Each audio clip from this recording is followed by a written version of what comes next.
qiyomatda Rasululloh kelsalar, sen meni sunnatimdan uyalgan eding, sen meni sunnatimdan yuz o'girgan eding deb indamay qaytib ketaversalar, sahobalar bilan birga jannatga kirib ketsalar, biz qolib ketsak nima qilamiz?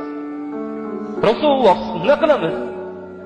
Rasululloh jannatga sahobalar bilan, Abu Bakrlar bilan kirib ketsalar, biz qolib ketsak qiyomat kuni. Qanaqa holat, nima tadidi biz uchun? Biz dunyoda shuncha Rasululloh yashadik, ko'rmadik. Yuzlarini ham ko'rmadik. Qo'llarini o'polmadik. Rasulullohni bag'rimizga bosolmadik sahobalarga. Endi jannatda ham ayrilib bo'lsak-chi?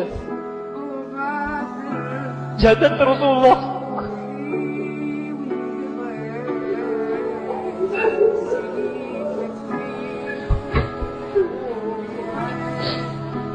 sahobalar yig'lashdilar. Ey Allohning Rasuli, siz nima qilamiz qiyomat kunida?